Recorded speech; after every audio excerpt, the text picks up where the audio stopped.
All right, bringing on Dave Meltzer. Thanks for joining, Dave. Wanted to talk to you about the UFC show this weekend, which all of a sudden, quite the changes to the card. And if things go right and people pass their COVID-19 tests, we actually get the fight that I think most people wanted in the first place. They actually passed the tests. That's clear. They're clear now. Well, I mean, I guess that they still have to pass the test when they land. Right. But they have a couple more tests to pass. But they'll have a couple more tests to pass in the next week. But they passed the test to get to go, which is a good sign. How did all this stuff come together? Like at the last minute? Like I was so surprised because I assumed because of the quarantine period and because of the test that it was just not going to happen. And all of a sudden they pulled it. They pulled it off, and I was so surprised. Yeah, I think that they kind of, one of the things with this is that Abu Dhabi paid them a lot of money for these cards, so they do have money to spend, and it is a pay-per-view, and it's supposed to be the biggest card of the year, and so, obviously they offered Masvidal the money that he wanted. I'm still surprised that they did it on this day, but I guess the day was important because what a risk for Masvidal. He hasn't been training, and it's a 5-round fight against a really tough guy who's with great cardio. So, Masvidal might be really confident in everything, but that's that's one of the reasons why Usman is such a big favorite.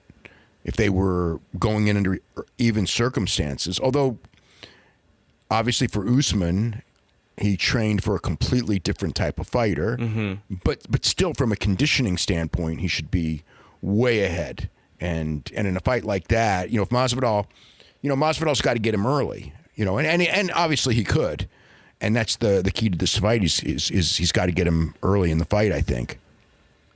So Ryan Frederick, who writes for your website and also writes for Fight Game Media, he made a point that I thought was pretty interesting, which is this show, before Gilbert Burns had to pull out because he tested positive for COVID-19, this show was really good on paper, but it was almost like it was the Plan B fights because Masvidal and Usman was obviously, I think, the one that everyone wanted. Yeah. Now we get it, but some of the other fights, it's weird though because everyone's happy we get it, but I'm not. I would rather see if they're going to fight.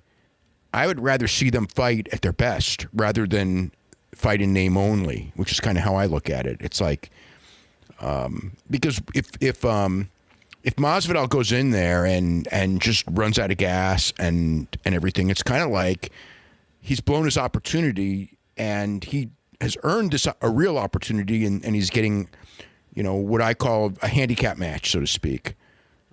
So I'm not as happy as a lot of people are. But yeah, they're now getting the fight that they would rather see. It's a much bigger fight for sure. But do you think we're going to see these cards down the line where maybe you don't get the matchup that you wanted or that makes the most sense because guys either don't want to fight during this time period or they feel like, that they're actually worth more and, something like John Jones. But do you think we're going to get more of the sort of the Plan B fights? And with UFC, like they have enough depth to where the Plan B fights are actually pretty good. But, maybe we don't get the marquee, the best fight, which has kind of been, it's kind of been UFC's calling card, which is, you really get the best fights. And I wonder if that's going to continue while we're in this time of no fans. I think so. I think that's what's going to happen because it's not really... it doesn't make the most economic sense to have John Jones or Conor McGregor fight right now and offer them big money. Plus, they want big money, and they don't have a lot of leverage. So, the one thing is for McGregor is he'd have leverage for Vegas, wanting a big fight, and Conor would bring that, and Jones to a lesser degree. But yeah, I think that I don't think UFC's is. They want to put on good fights, and their pay-per-views have done surprisingly well. But I think that they're not under the gun, so to speak. But then again, in this one, it's like they really could have, and no one would have said anything and just gone, well, Gilbert Burns tested positive, and it's a week out, and remake the fight, in 2 months or 3 months, and everybody would have been okay. That's the thing to do. And so they did bend over backwards to get Masvidal. So I guess it's, I don't know. I think every situation is probably different. I think this one may be that they just felt that with Abu Dhabi that they promised them a certain level of card, and to take on all this expense to do all this crazy stuff that they're doing, and so it was worth it for that. But they haven't seemed to bend over backwards for Jones or McGregor so far. Do you think the fact that they needed Masvidal here, do you think that affects negotiations with some of the other big players? I saw Nate Diaz kind of give Gilbert Burns a bit of a hard time for even accepting the fight in the first place, knowing that he was sort of second choice. But do you think this changes anything with any of these guys, or maybe the play is to wait it out and see if guys fall off and then strike while the iron's hot? Well, I think that because of Abu Dhabi made sense, but I don't know that it would make sense at the Apex in Vegas when they're paying all the freight themselves. Mm-hmm. I think if this fight was at the Apex with this kind of with the 1 week notice and everything, I don't see them making the play for Masvidal at the last minute. So every situation's different. So it looks like you would favor heavily Usman because he's fully trained and he's ready to go, and we don't really know what Masvidal has been able to do. Yeah, plus Masvidal, think about this too. He's got to cut all that weight while flying over right now. I don't know how much he's over 170 walks around at, but maybe he was somewhat ready and somewhat in his mind. Did he have some warning that if something happens that you'll get this deal? I don't know. But that's another thing is the weight cut. So, I think that, obviously Masvidal has the chance to knock him out. That's always a possibility, but I think that I would label Usman a pretty solid favorite in the fight for that reason. A lot more than if it was, a normal fight. That's why I'm kind of disappointed again, like I said, was I want to see these guys fight on even terms, not where the basic story is that Masvidal's got to get him quick or he's going to run out of gas.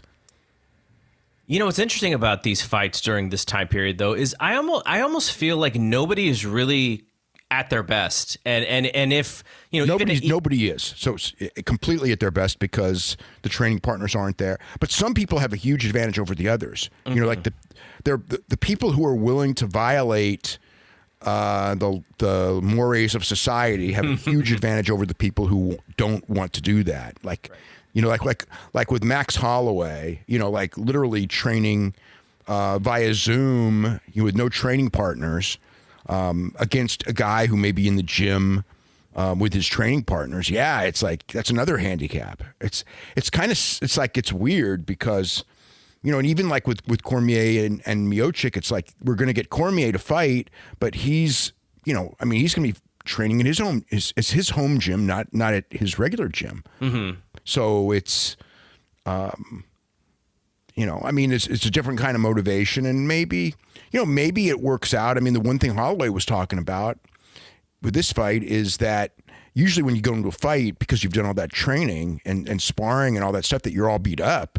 And the one thing is that his timing and everything probably isn't going to be there, but physically he's not beat up. Right.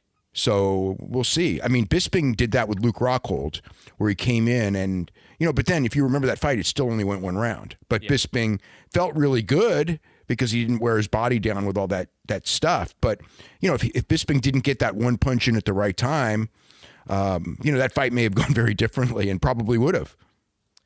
So the last time Volkanovski and Holloway fought, unanimous decision. It was a good fight, but I think it was a clear for Volkanovski. And I can't imagine that running it back with what we know as far as Holloway's training. I'm trying to figure out how the decision is different this time.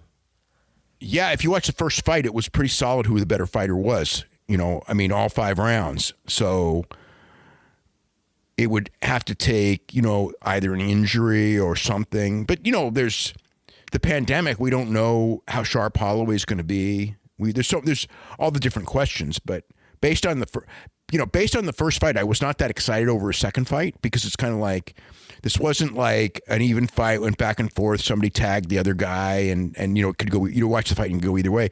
I was watching that fight, and the whole fight was like, okay, Volkanovski's just better than this guy. So, and then with the bantamweight title, we have Jose Aldo making his bantamweight debut, right? No, second bantamweight fight. Oh, second bantamweight fight? He lost to Marlon Moraes. Oh, that's right. In a close decision that he could have won. It was a close fight, but he doesn't deserve a title fight off of that. But he's getting it because originally the fight was going to be in Brazil. And so they figured, well, if we're going to Brazil, let's give Aldo the fight because Aldo's popular in Brazil. Now that it's not in Brazil, it makes that decision makes less sense. But, that's the decision they're going with. Star-making opportunity for Peter Yan here? I think so. It should be. He just blasted Faber, which, some can excuse and say Faber's old.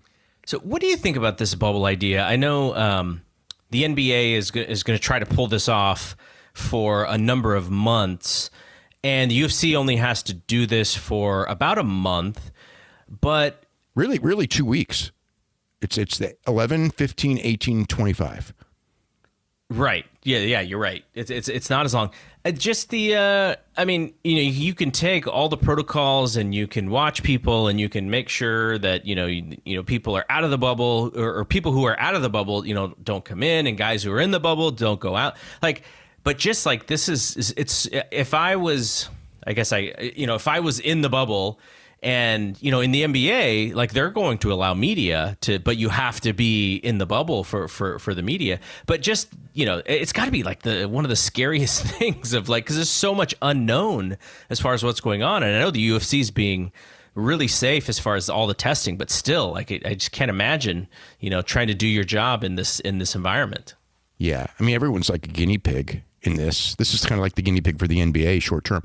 But yeah, the mental pressure on the people. For UFC, I don't think it's bad because you're at fight week, but you got everything that you need.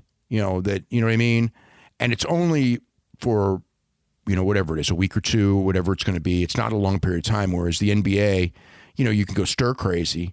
But I guess to that degree, it's hard, but. It's kind of like, it's not that different from some of us in the sense of, really not going anywhere or doing anything. And there is a stir crazy element to it, but it's just, at some point you just, okay, this is this year and this is how it's going to be. And, but with the NBA, it's like, okay, do you bring your family into the bubble? And then it gets really weird. Yeah, I think you can do it maybe after, if you get to the playoffs, I think you can maybe bring the family. But, in the NBA, they're closing down practice facilities because of positive tests. I want to say the Sacramento King, I don't remember exactly who did it, but there are practice facilities that are, trying to get their players kind of back to do a little bit of a mini camp. And I think two of them got closed just today, so it's that's scary. They haven't even got to the bubble yet. It's everything. It's we're probably going to have everything start, but I worry about once it starts what happens, across the board, because I think that we've seen from wrestling, although wrestling's less people, but I think what we've seen is that you can go a while before there's a problem. But once, if these other sports have that problem, I don't anticipate them being able to, downplay it and hide it and keep going. I think the outcry would be, I don't know about the outcry, but I think that just, the players themselves would just say, I'm going home at that stage. Whereas with the wrestlers, I don't. There's obviously a few of these guys did go home, but not enough to where they couldn't run a show. But if you have, an NBA team where there's an outbreak and, a couple of guys have it and the rest of the guys say, I'm I'm going to go home. The team's out. Yeah. Well, in baseball, David Price from the Dodgers, he said he was not going to play. Buster Posey and Mike Trout, who are, top players for their teams, they both said, like, I'm playing this by ear. I think everyone's going to play it by ear, whether they say it or not, because I think the higher paid you are, the more likely you're going to worry about your health. I think borderline guys may want to play, right. But top guys that have the ability to just go, look, this, it's like, and especially for baseball, because baseball is such a statistic game, right? It's like, it's almost like the whole year has an asterisk by it in the sense of, are people really going to take the winner of the World Series like they really won the World Series? Maybe yes, maybe no. But the stats, what if somebody hits 400 in this, you know what I mean? It's like you did, but you didn't. That would actually be awesome. I'm rooting for that. I mean, it's in a 60-game season, it's absolutely possible. Somebody gets hot and everything. Because how many times? And again, I'm not an expert on this, but how many times 60 games into the season is there somebody hitting 400, but they never do after 162 games? Yeah, I know it's happened because I've seen people flirt with it. Tony Gwynn in the 90s. And then the famous one is George Brett in the early 80s. They were both flirting with 400, definitely later on in the season. So it's definitely doable. And I know Rod Carew had years where he was up there, until midseason at least. Mm-hmm. So, but it's like, it's just different. And then basketball, I don't know. I mean, it's so abbreviated and everything in the sense that, I guess it's less games and everything to where, I don't know. It's just, baseball actually, I think, they have a pool of 50 players. And so I imagine that, I don't know exactly what the rules are, but I imagine if people, the reason why the pool is so large is because if people do end up testing positive or deciding that they're going to go home, they have players to choose from. But then at that point, you have, you don't really have your top teams, your top players, and it becomes a little bit of like a, scrubs, kind of thing. And I don't think that's good at all. Like if it gets to that level, then you just shut it down and say, let's try again next year. Yeah, it's almost like, a scab strike season. Not really. It's not, but there's a similarity. But the other one too is that, in a normal season, whether it's basketball, football, and certainly football, and baseball to a degree, injuries play a part in all this and who's going to win the championship. If you have the less injuries, you've got a better shot, especially your top players in basketball more than any other sport. But an injury is like one guy. But this is going to be a situation where if your team has an outbreak, it's like going to be, let's say it's 8 guys. I mean, it's a completely different ball game than okay, you got an injury or maybe even 2 key injuries. But when it's this, and it's also it's temporary in the sense that it's probably going to be a couple weeks, not necessarily 6 months or the rest of the season.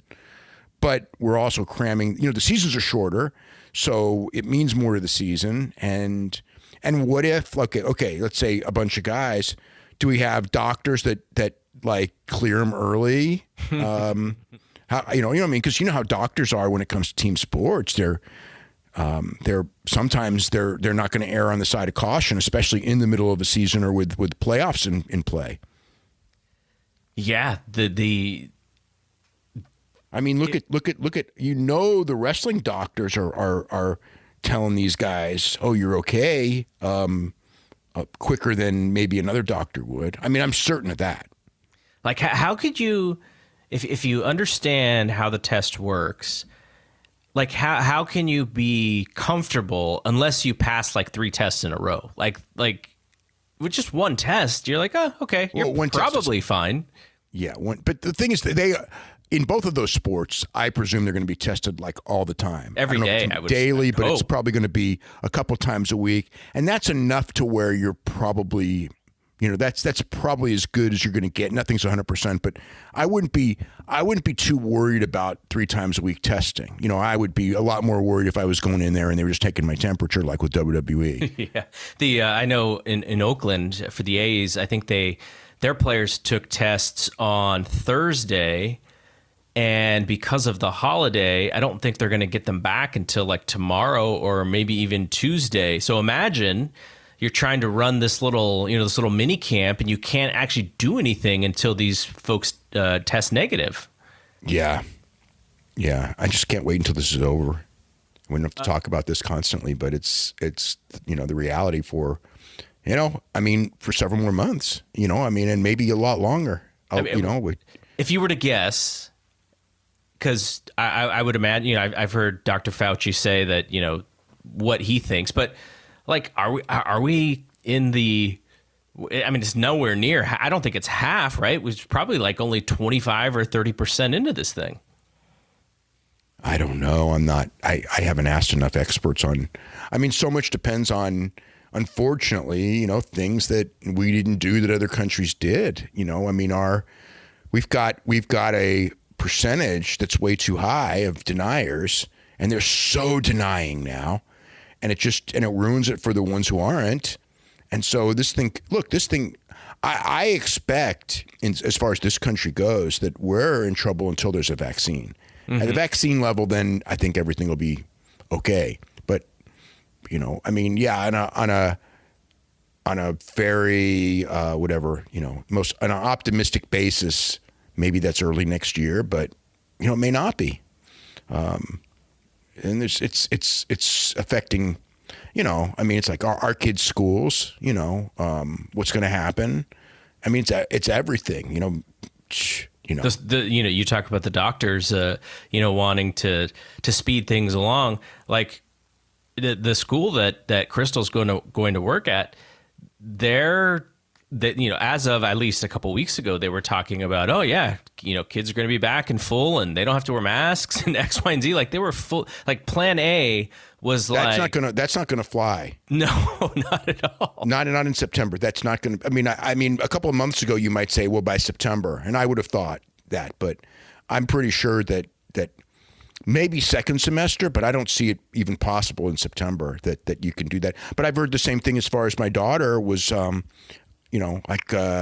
More social distancing in school, but again, it's early and, we'll see. Yeah. And the other thing is, especially the younger kids, they get sick all the time. I wouldn't only be worried about, around. Yeah, I wouldn't only be worried about, necessarily coronavirus, but just other things as well that, and if your kid all of a sudden has a fever, even if they don't have the coronavirus, you're going to immediately pull them out of school, take time off of work, make sure, be safe, and there's going to be some hysteria around that too. I would imagine. Okay, so I guess just the last 2 fights in the main card, Andrade and Namajunas. I'm really looking forward to this fight because I thought the first fight, Rose was going to just dominate and win a decision. She looked so great in that first round, and then got dropped on her head and lost the fight. The thing that's so interesting about Rose too is you don't know sort of emotionally where she is with stuff. So I would assume that she probably, if we see the same Rose, she doesn't make that same mistake and wins this fight. But then again, she's a little bit of a wild card when it comes to that. Yeah, I think that's perfect analysis. The Rose who fought her the first time, even though she lost, would probably win 8 out of 10 times that fight, maybe 9, but she lost. And that type of a home run thing, because it's basically, how often really do you get taken down and knocked out on the takedown? It's so rare. It was like almost like a hole-in-one thing. Even if Andrade gets in and takes her down once or twice, Rose was going to get up, and Rose was so much better standing up. It wasn't even competitive that way. But you don't know with Rose, she hasn't fought in a while. She's always on the verge of retirement. It's like mentally, I don't think mentally she really wants to fight. I think she's really good at it, and it's kind of, there's a pressure to do it, but I don't feel like she wants it, whereas like other fighters really want it. But she beat Joanna twice decisively, and, beat Joanna in a way that Weili Zhang could not beat her. So you can kind of look at it like she could be the world champion. I mean, could be. I actually, that's a very interesting fight. And, I think the key is Rose's mental status. Because if Rose is the same Rose that she was the last time, she showed she could just pick her apart.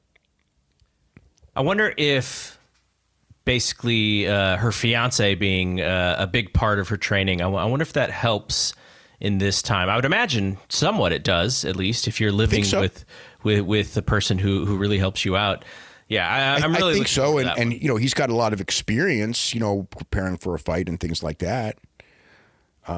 So, I mean, as far as like, I don't think like your other can under stress hurt you or help you. And in this case, I think that probably will help her a lot because he knows he's on the same wavelength she is. And he knows like, I can't do this because it's going to get in the way of the fight. And, so I think it's a positive. And then the last fight on the main card, or the first fight on the main card, Rebus and Paige Van Zandt. They're very hopeful that Rebus, kind of makes herself in this fight, right? Because they fully expect Paige to leave. Yes. And I think it's the fight. I think that they've identified Rebus as a star, and Rebus is a very good fighter. And it's like, a Paige fight will get interest. And it serves them no purpose to give Paige a fight that she's going to win. So they're going to give her a contender who, I think the idea is to get a big win and springboard into, a championship level fight. So, that's certainly the thing. I haven't seen anything with Paige Van Zandt that makes me think that she can pull off like that, underdog upset in this fight. I haven't seen that. I think that'd be a really big upset for her to do that. If having fun on Instagram was something that could help her win, then maybe. But she's having a blast on Instagram. Well, that's where she makes her money. Yeah. So. No. Okay. Anything on the prelims or the early prelim card that you're necessarily looking forward to? The big one I think is Ozdemir and Jiri Prochazka. Just because I'm interested in how he assimilates into UFC after doing so well in Rizin in Japan. And, Ozdemir is like the perfect opponent because he's good, but he's not a world beater. So if he can't beat him, it kind of says, okay, this guy's not going to be a contender. But if the guy is good enough to be a contender, he probably beats Ozdemir. And with that win, he's, light heavyweight needs some guys because really, with John Jones, you've got John Jones and Dominic Reyes, and I don't think there's anyone else, because I think everyone else, those two guys beat easily right now. Mm-hmm. All right, that's all that I wanted to ask you. But I guess the last thing I would say is when this first started, we had talked about like what are we going to talk about? What are you going to write about? Like the sports are kind of stopping. And then if we just rewind like 2 weeks ago, you had literally one of the busiest weeks I've ever seen you have. And maybe it's not the busiest, but gosh, it was one of the hardest ever. Absolutely. There was so much stuff. Like did you... Even last week there was a lot, but 2 weeks ago was, but every week there's something. And I think the pandemic, what we missed on the pandemic is that people were going to go stir crazy. Mm-hmm. And because of that, there was going to be a lot of news coming out in ways that we never could have seen coming. I think that's been a lot of it because I don't know under normal circumstances if, so much of this stuff would have really happened because people would have been too busy and, I don't know. And, we wouldn't have had with the outbreak stories and things like that. If we didn't have this, there's no outbreak. If there's no outbreak, we wouldn't have these, the TV ratings would be certainly much better than they are. The quality of the wrestling would be much better than it is because, we would have the guys who are good at working crowds would have good matches. I mean, like now, it's a different kind of stuff. I mean, I see the guys who are really good psychology wise, their fights, their matches are very often boring because there's no crowds. Mm-hmm. So everything that you've learned to be a smart wrestler doesn't work right now. Yeah. So you got to retool everything. And some people are able to do it, and some people it's tougher. And, and also, and of course it depends too. Cause like with New Japan, with no crowd, the one thing I've seen is like the solidness of the work hasn't changed, but no, the willingness to do high risks with no pop isn't there. And you see a lot. I mean, the risk level of the matches or the craziness isn't there at all. I think everyone's just like, trying to do solid matches, but no one's trying to do that 5-star match because it's kind of like, well, you're not going to get that feeling anyway. So why kill your body for it? And then with AEW and WWE, it's become, because they have a crowd, they can do more, but it's a different kind of a thing in the sense of new guys aren't going to really get over because that weird thing like that real fans will do and get behind someone isn't going to happen. So you kind of have a weird thing, but also you don't have the dead matches because the matches that would have been dead, the crowd is not going to die for because it's not a real crowd. So it becomes, it's such a different product, and management style is different. I think all the management stressed over, people testing positive and just being able to put on shows. And, look at Florida. I mean, it's like they're both in Florida. And, at what point does the governor, if this thing gets worse, just go, I don't know if they say you can't do it. I don't think they will say you can't do it. But, WWE's rolling the dice because the whole travel thing, they're violating all those travel statutes. And, who knows? No one knows week to week, and no one's planning out more than a week in advance too, which is when it first started, people were there was the idea of taping a lot of stuff ahead of time, and that's gone by the wayside. It's almost like they're overconfident, or they just think that, well, we know this governor's not going to shut us down no matter how bad it gets, but it may get out of his hands too. And I'll say that, there have been some really heavy issues over these this last month or two, and at times, what happens when there's a tough time is, the work. It's hard, but it often brings out some really good stuff. So I've really enjoyed the Observers recently, and I know some of the podcasts that we've done for Wrestling Observer Radio, they've been like the hardest shows, but also really important shows. So it's been good. I do think that the stuff that we've done with several of the shows with Dr. Patel and Andreas and April Hunter, I'm really happy with how those shows came out, because they were, under normal circumstances, we wouldn't have done any of those shows. Mm-hmm. We'd have been just doing shows based on business, the Wednesday night TV ratings, and all that other stuff.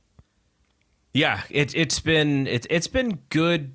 I think for me, because the whole key to those shows is you can't look at things the same way. You have to actually sort of think differently about these situations, and you have to be way more empathetic, and so it definitely the difficulty level on those shows are much higher than analyzing business stuff or discussing news.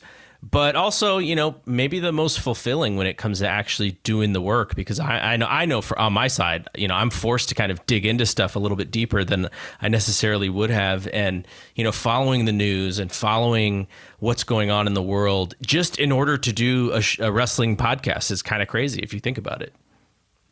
Yeah, now you have to, there's a lot of subjects I never thought I would have to learn. Yeah. Got to learn them quick. All right. A lot of things, yeah. Thanks for doing this, and good luck with this week, and hopefully you don't have as nearly a crazy week as you've had in these last couple. Well, it's not up to us. Yeah, true.